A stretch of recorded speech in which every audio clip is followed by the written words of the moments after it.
Aubervilliers, en banlieue parisienne. Donc voilà, on va faire un peu le point, s'il vous plaît, de ce qui s'est passé un peu cette semaine, d'accord? Cet après-midi, Hicham, le directeur d'Aubermédiation, a réuni ses équipes. Donc je sais qu'il y a eu pas mal de conflits de voisinage. Donc on va, par secteur, tout le monde va faire notre tour de table quotidien. Donc Benta. Hicham est à la tête d'une petite armée de médiateurs engagés par la ville. Ils sont 14 au total. Oui, Kenza. Donc il n'y a pas très longtemps, on a été appelé dans un conflit de voisinage. Donc on est parti voir les deux personnes pour voir s'il n'y avait pas de problème. Si, Leur mission est d'assurer la tranquillité des habitants et de régler les conflits de voisinage. On a toujours eu des conflits de voisinage, mais encore plus après Covid. Voilà. Après, ce sont des conflits malheureusement parfois qui durent depuis des années et des années. Bon, ça va être de tout, ça va être la personne qui met de la musique trop fort, ça va être la personne qui exagère dans les travaux, qui va faire des travaux même le week-end, les enfants en bas âge qui courent, ça va être des jeunes qui vont occuper le hall d'entrée d'un immeuble et qui vont à la fois le dégrader, créer des nuisances sonores, donc ça dérange cette fois-ci beaucoup de locataires. On y va s'il vous plaît? Sur le terrain, l'objectif des médiateurs est de trouver une solution rapide et à l'amiable. Chaque équipe est en charge d'une partie de cette ville qui compte un peu plus de 80 000 habitants. On passe par là ou par là? Cet après-midi, Adil et ses collègues démarrent leur maraude dans l'un des quartiers du centre-ville. Vous laissez nous passer quand même? Ça va les gars? Ici, il connaît tout le monde et tout le monde le connaît. Le fait d'être connu et reconnu dans la ville, ça nous permet de pouvoir discuter, de pouvoir échanger, ça va déjà bien. Et des fois, on peut trouver l'interrupteur pour éteindre le conflit. Et c'est le fait de connaître les gens depuis petit qui est bien dans ce travail-là. Ça veut dire que tu vas rencontrer quelqu'un. Par exemple, s'il y a un conflit de voisinage, on ouvre la porte. Oh, mais on se connaît, tu vois. La discussion, elle est plus simple, elle est plus douce. Merci, au revoir. Un lien direct et une écoute à disposition des habitants qui peuvent les interpeller, comme cette dame en pleine rue qui se plaint de nuisances sonores dans son bâtiment. C'est vrai que c'est un bâtiment... 57 ans, Aubervilliers. Ouais. J'en ai jamais vu ça. Ouais, franchement, on sait qu'actuellement, le 48 Roosevelt, c'est problématique. Et il y a toujours des bagarres. Hein? Moi, je peux pas rester dehors. Avant 19h, il faut que je m'enferme chez moi. En tout cas, courage madame, mais on va essayer de pas... De toute façon, ce soir, on va passer et n'hésitez pas à nous appeler. Allez. Merci madame, ciao, à la prochaine. Une urgence les attend de l'autre côté d'Aubervilliers. Ginette, 93 ans, les a appelés à l'aide. Elle vit seule dans cet appartement et depuis des années, c'est devenu un taudis à cause de son voisin du dessus. C'est la cata. Regardez. Et là, j'ai des taches que j'avais pas. Donc, il y a encore eu une fuite. Alors, tout est pourri. J'ai mon lit qui a été pourri, la literie pourrie, tout pourri. Cela fait 3 ans qu'elle vit un véritable calvaire à cause d'un dégât des eaux. Oh bah, la cuisine, c'est la pire. Cette fuite a totalement saccagé le plafond de sa cuisine. J'ai un morceau qui m'est tombé sur l'épaule, là. Le morceau qui est tombé de là. Je fais au maximum ce que je peux pour améliorer le quotidien. Mais quand vous avez ça là qui vous tombe dessus sans arrêt, la flotte, ben le moral, il en prend un petit coup quand même. Hein. Après 3 ans de conflit avec son voisin, Ginette a donc demandé l'aide des médiateurs de la ville. Elle espère qu'ils pourront l'aider à résoudre ce problème de fuite d'eau. Bonjour madame. Bonsoir madame. Vous allez bien madame Ginette? On travaille pour la ville d'Aubervilliers. Oui. On va regarder ça madame. Ah oui. Ah oui, donc la moitié du plafond il est tombé. Hein. C'est pas joli, hein.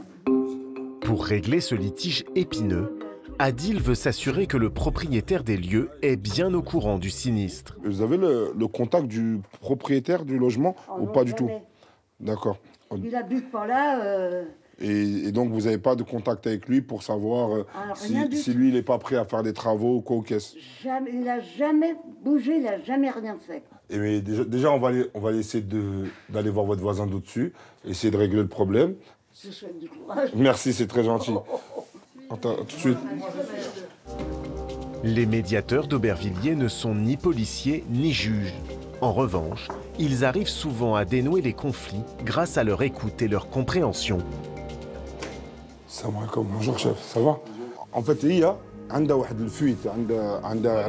une fuite. Le voisin du dessus n'est que locataire. Il assure avoir fait des travaux dans son appartement pour réparer la fuite. C'est moi, j'ai la maison, c'est le travail, tout neuf. D'accord. Mais il accepte tout de même de venir voir les dégâts que sa tuyauterie provoque chez sa voisine du dessous. Et comme ça, tu vois, Miskina, il y a le plafond. Agis comme ça, tu... C'est la première fois que les deux voisins vont se rencontrer. Je suis venu avec le voisin, juste pour qu'il voie l'état du plafond. Voilà. nous, حتى اللي فوق عندنا فوق الغرفة. Ouais. نو كوزينة تواليت نو. هذه الغرفة بتاعتنا تقطع طول. هيدا مش نو صعبة. Non, mais t'as vu, c'est juste c'est juste au-dessus de vous. Le voisin ne se sent pas responsable. Il n'a emménagé que récemment. Mais peu importe, de l'eau coule chez Ginette. Elle vit un enfer. دابا انا بغيت نسولك اذا انت دابا نقولوا ماشي صار داز اللي داز دابا هي انت تصاوب معايا الا هي بغات دير لي طرافو تصاوب معاها. Adil a peut-être trouvé une issue qui pourrait convenir aux deux voisins. Madame, lui, le monsieur, aujourd'hui, il a dit il est prêt à trouver un compromis avec vous. S'ils veulent, ils peuvent, eux, vous faire les travaux. Mais ils ne peuvent pas prendre tout à leur charge. Est-ce que vous, ça vous intéresse? Je ne suis pas contre payer, oui. Seulement j'ai une petite retraite parce que j'ai jamais eu des gros salaires. Oui, bien sûr, je comprends, madame. Eux, ils prendront une partie à leur charge et vous prenez une partie à votre charge. Malgré qu'ils ont dit qu'ils auront fait des travaux et que leur appartement il est propre, ils sont prêts à faire un effort. Usuellement, le syndic de copropriété et les assurances sont tenus de prendre en charge ce type de rénovation. Mais comme personne n'a jamais répondu aux demandes de Ginette, elle accepte de payer une partie des travaux. L'affaire est donc finalement résolue, au grand soulagement de Ginette, qui n'y croyait plus vraiment. Aujourd'hui, on a trouvé une solution. Vous êtes contente? Vous avez un point? Oh ben oui, parce que j'aime mieux vous dire, excusez-moi l'expression, dans la merde, j'en ai marre. Hein. D'être dans la pourriture comme ça, et toujours dans la flotte, toujours dans... Ouais, c'est pas évident. Au revoir. Au revoir, bonne continuation. Merci beaucoup. Bonne soirée à vous. Si certaines situations comme celle-ci arrivent à se régler facilement, cela n'est pas toujours le cas, surtout lorsque l'un des voisins ne veut pas coopérer. Là, il y a un conflit de voisinage au 8e étage. En fait, il y a une dame qui cause beaucoup de problèmes, de nuisances, etc. Boit beaucoup d'alcool. Et en fait, elle est presque en conflit avec tout son palier. Donc beaucoup de personnes se plaignent d'elle. Et voilà, on va essayer d'aller discuter avec eux. Dans cet immeuble HLM, depuis un an, les locataires vivraient un véritable enfer. Selon eux, leur voisine a pris l'habitude de rayer toutes les portes et de hurler en pleine nuit. Bonjour. Michel, l'un des locataires, en a perdu le sommeil. Vous savez, les gens ne veulent plus discuter avec elle. C'est qu'à 3 h du matin, elle gueule, hein, à réveiller tout le monde. Après, elle tape dans les portes, elle vient dans les couloirs, elle a rayé la porte, elle met des trucs dans les serrures, elle pique les tapis aux gens qui ne lui plaisent pas. Pourtant, au début, entre Michel et sa voisine, c'était l'entente cordiale. Depuis des années, c'était une amie, c'est pratiquement une amie, elle venait à la maison. D'accord. Après, nous, le but, c'est pas forcément qu'elle soit virée ou quoi, c'est que les tensions se baissent et que vous pouvez vivre ensemble. Après, non, si demain... Jamais avec elle. Je l'entends. Après, moi, je pense que l'idéal, nous, c'est ce qu'on va essayer de faire, c'est d'essayer Essayez de discuter avec elle, essayez que peut-être qu'elle fasse un pas vers vous pour vous montrer peut-être sa bonne foi. Le principal, c'est que tout le monde soit bien. Okay. Merci beaucoup en tout cas. Merci de votre... Excusez-moi pour ma tenue, mais c'est... Non, ça vous va bien, ça vous va bien. Merci beaucoup. Allez, au revoir. Adil et l'équipe de médiateurs vont maintenant tenter d'échanger avec la voisine de Michel.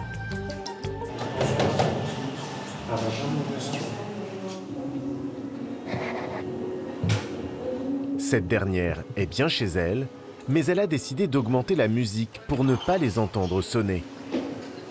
On va nous écouter, elle est comme ça. Bonjour madame. Madame. Malgré leur insistance, elle refuse d'ouvrir la porte.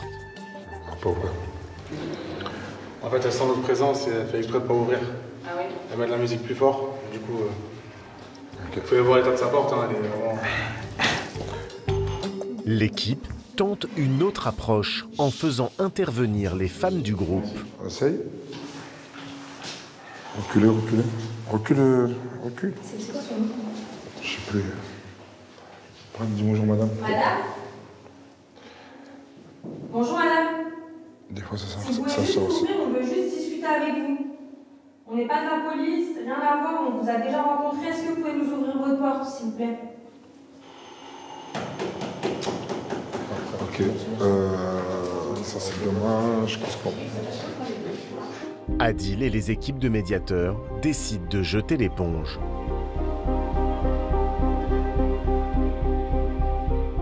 « 22h30, les médiateurs ont été sollicités pour intervenir dans un autre quartier de la ville. Cette fois-ci, ce n'est pas dans un immeuble qu'ils sont attendus, mais au sous-sol. Voilà, tous les soirs c'est comme ça. Plusieurs jeunes de 17 à 22 ans ont pris possession du garage. Ça va ou quoi? Ça va les gars? Ça va bien? Et l'ont aménagé à leur goût. Après, le vrai problème, c'est quoi? C'est le gardien, les gars, vous le fatiguez, la vérité. C'est que vous jetez régulièrement. Il nettoie. Je crois qu'il y a une semaine, ils ont fait le nettoyage. Une semaine. Il était nickel. Le parking, on dirait là, c'est déjà l'apocalypse. Après, les gars, il faut faire un minimum. Après, il faut respecter le travail de chacun. C'est en bas de chez nous, je suppose. C'est en bas de chez nous. Et... C'est vrai qu'on salit tout ça, mais on essaie de ranger un maximum. Après, c'est vrai que c'est ça, c'est nous les fautifs. Ça, c'est vrai. Après, on peut pas leur en vouloir, ils font leur boulot, tout ça. En tout cas, les gars, essayez de... Non, franchement, on va essayer de ranger, on va même essayer de ramasser avant de partir. De bonne foi, les jeunes s'exécutent et rangent leurs détritus.